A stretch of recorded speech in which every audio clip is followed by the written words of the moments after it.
the mind of God. There is a cosmic intelligence that is in all things and through all things. This is the one real substance. From it all things proceed. It is intelligent substance or mind stuff. It is God. Where there is no substance, there can be no intelligence, for where there is no substance, there is nothing. Where there is thought, there must be a substance which thinks. Thought cannot be a function, for function is motion, and it is inconceivable that mere motion should think. Thought cannot be vibration, for vibration is motion, and that motion should be intelligent is not thinkable.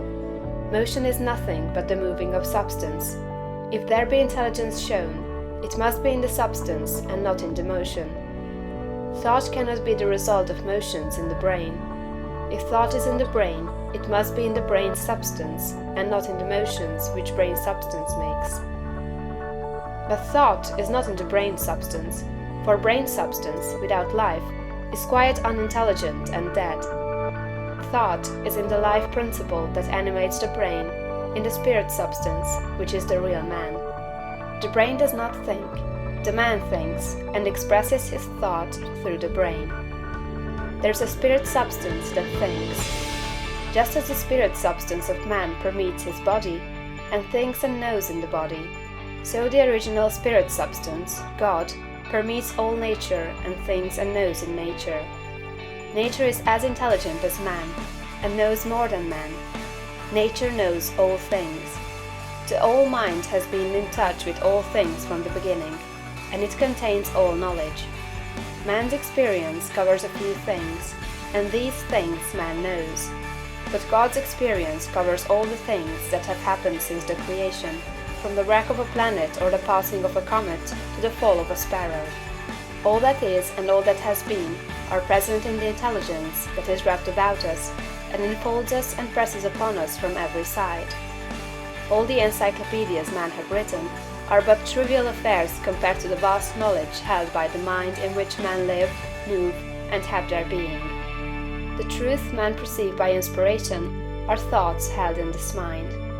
If they were not thoughts, man could not perceive them, for they would have no existence, and they could not exist as thoughts unless there is a mind for them to exist in, and the mind can be nothing else than a substance which thinks. Man is thinking substance, a portion of the cosmic substance. But man is limited, while the cosmic intelligence from which he sprang, which Jesus calls the Father, is unlimited. All intelligence, power, and force comes from the Father. Jesus recognized this and stated it very plainly. Over and over again, he ascribed all his wisdom and power to his unity with the Father, and to his perceiving the thoughts of God. My Father and I are one. This was the foundation of his knowledge and power. He showed the people the necessity of becoming spiritually awakened, of hearing his voice and becoming like him. He compared the unthinking man who is the prey and sport of circumstances to the dead man in a tomb, and besought him to hear and come forth. God is spirit, he said. Be born again, become spiritually awake, and you may see his kingdom. Hear my voice, see what I am and what I do, and come forth and live. The words I speak are spirit and life. Accept them, and they will cause a well of water to spring up within you. Then you will have life within yourself. I do what I see the Father do, he said, meaning that he read the thoughts of God. The Father shows all things to the Son. If any man has the will to do the will of God, he shall know truth. My teaching is not my own, but his that sent me. You shall know the truth, and the truth shall make you free. The Spirit shall guide you into all truth.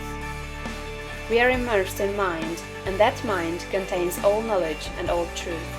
It is seeking to give us this knowledge, for our Father delights to give good gifts to his children. The prophets and seers and great men and women, past and present, were made great by what they received from God, not by what they were taught by man.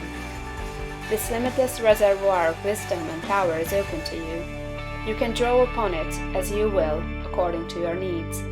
You can make yourself what you desire to be.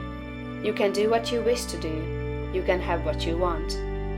To accomplish this, you must learn to become one with the Father, so that you may perceive truth, so that you may have wisdom, and know the right ends to seek and the right means to use to attain those ends, and so that you may secure power and ability to use the means.